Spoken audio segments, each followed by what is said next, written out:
Good evening. My name is Sonia, and I will be presenting my mini literature review of motivation and engagement in e-learning. Some studies differentiate between motivation and engagement. For the purpose of this presentation, I will be considering them as intertwined concepts. Motivation and engagement are the desire and drive to complete tasks in order to fulfill educational requirements. E-learning, for the purpose of this presentation, is any learning done through the internet, whether it be through a learning management system or web-based activity. Students who are eager, self-motivated, and active in their learning are what teachers' dreams are made of. Although this is the ideal, it is not always the reality. The reality is that student motivation is something that most teachers struggle with throughout their career. The desire to impart excitement for a subject and have students engaged in their carefully crafted learning activities is one that many teachers feel. This challenge is even greater when there is no physical classroom, and therefore communication must happen without the aid of nonverbal cues. The question then is, how does one incorporate motivation and engagement into the instructional design of e-learning? I will be exploring a few theories, models, and studies, comparing the main themes, and then drawing some conclusions. First introduced by Keller in 1987, the ARCS model is a linear, 10-step systematic design process based on a synthesis of motivational concepts and problem-solving approaches. ARCS stands for Attention, Relevance, Confidence, and Satisfaction. Keller believes that if these four attributes are fulfilled, the design will have a positive influence on student motivation. In 2004, Keller and Suzuki published a paper in which Suzuki successfully applied a simplified version of this model to an e-learning design with 25 teachers in multiple subject areas in Sendai, Japan. They acknowledged the 10-step process as time-consuming and more suited to large-scale projects, as well as cautioning against using too many motivational tactics in one design. Keller and Suzuki concluded that the ARCS model was well suited to e-learning environments. In 2006, Michael Green designed a web-based laboratory class using the ARCS model of motivation. Green's interpretation of the ARCS model of motivation is shown on this slide. He incorporated attention through student-to-student and student-to-faculty synchronous and asynchronous communication, computer-based learning, simulation programs, and hands-on lab work.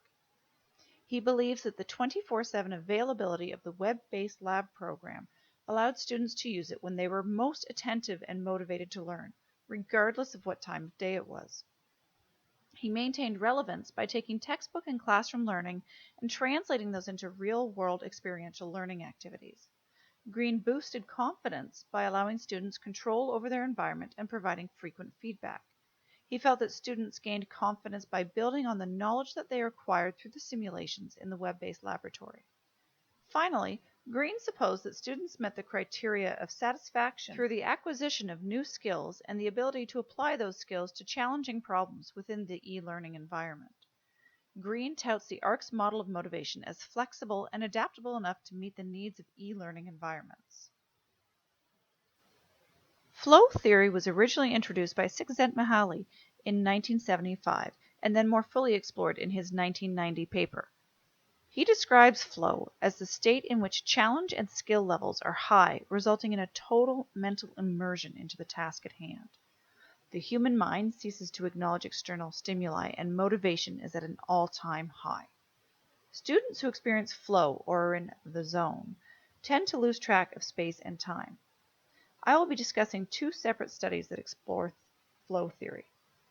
Liao studied students' emotional and cognitive responses to test their flow state in distance education, and Wang and Reeves considered flow theory as part of the puzzle in designing web-based laboratory experiences.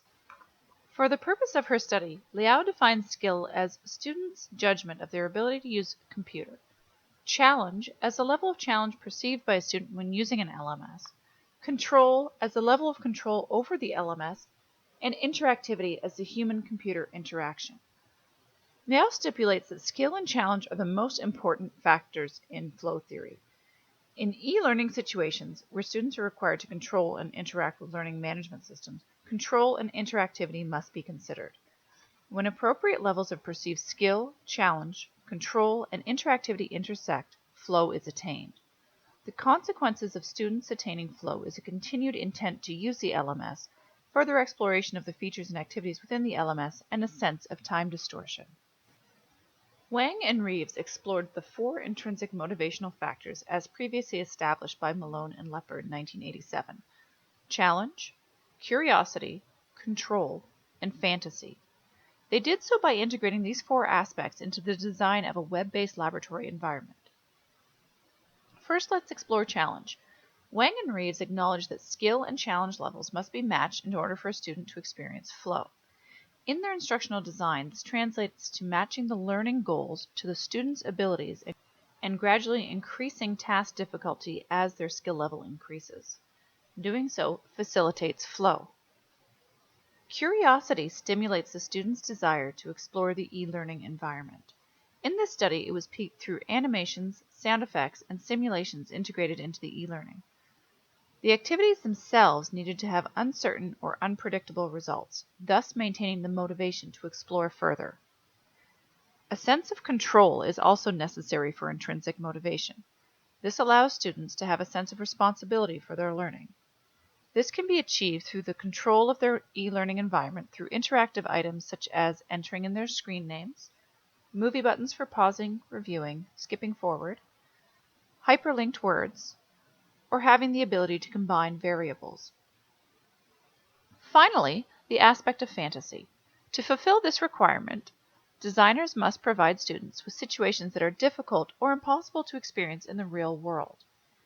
In their study, this is accomplished through realistic graphic simulations, streaming video for otherwise unobservable phenomena, and special effects within the dynamic visualizations. Wang and Reeves concluded that motivational theory is essential to the instructional design of e-learning environments. We are now going to travel the globe to New Zealand to explore student engagement in an online middle school. Lowrance and Hartnett state that there are 3 types of engagement: behavioral, which is showing up, whether it be online or in class, and doing the required tasks; cognitive, which is often measured as time on task; and emotional engagement, which is when a student feels comfortable and connected. Lowrance and Hartnett explore the teacher-student perceptions of motivational and engaging activities. They concluded that both students and teachers found that Web 2.0 activities outside of the LMS were most engaging because they gave the user a sense of control, choice, and ownership. This is not usually afforded by an LMS. These activities showed an increase in behavioral engagement. Having get-to-know-you activities within the discussion boards allows students to make real-world connections to their peers and also helps them to develop their online presence. This facilitates a safe online environment and develops a social presence for a community of inquiry. By doing so, it increases all 3 types of engagement: behavioral, cognitive, and emotional. The act of students giving feedback to their peers fosters cognitive engagement and helps in their learning. In order to be able to give feedback, students must also be emotionally engaged, meaning that they must feel comfortable in their online environment.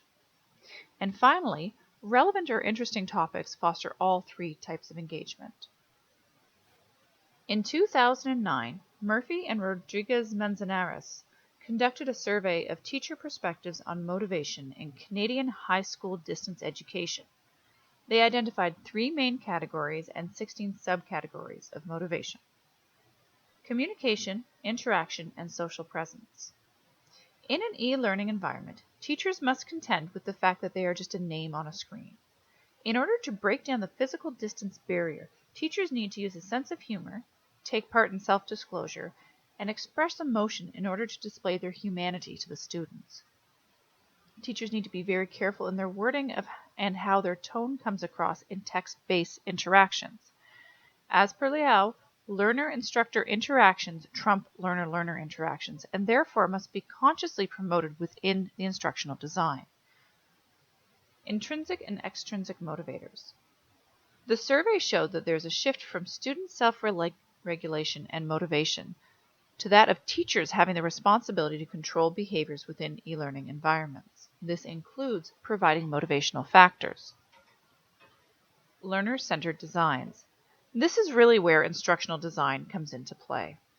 Murphy and Rodriguez-Manzanares state that the move from text-based instruction to media-rich designs is improving motivation in students. Furthermore, learner-centered designs have a flexible pace of learning where students are more in control of their educational goals. That being said, they encourage the use of checklists and study support groups to maintain momentum in independent learning situations.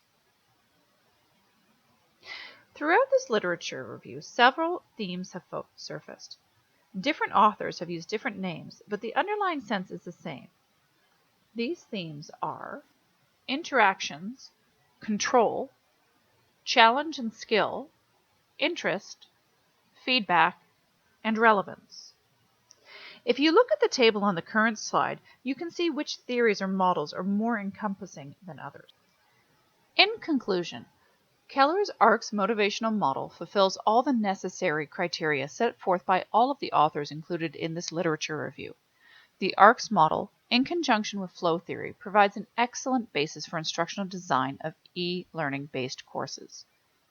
Further research into the application of a modified ARCS model in synchronous versus asynchronous learning environments would provide valuable information for instructional design in e-learning.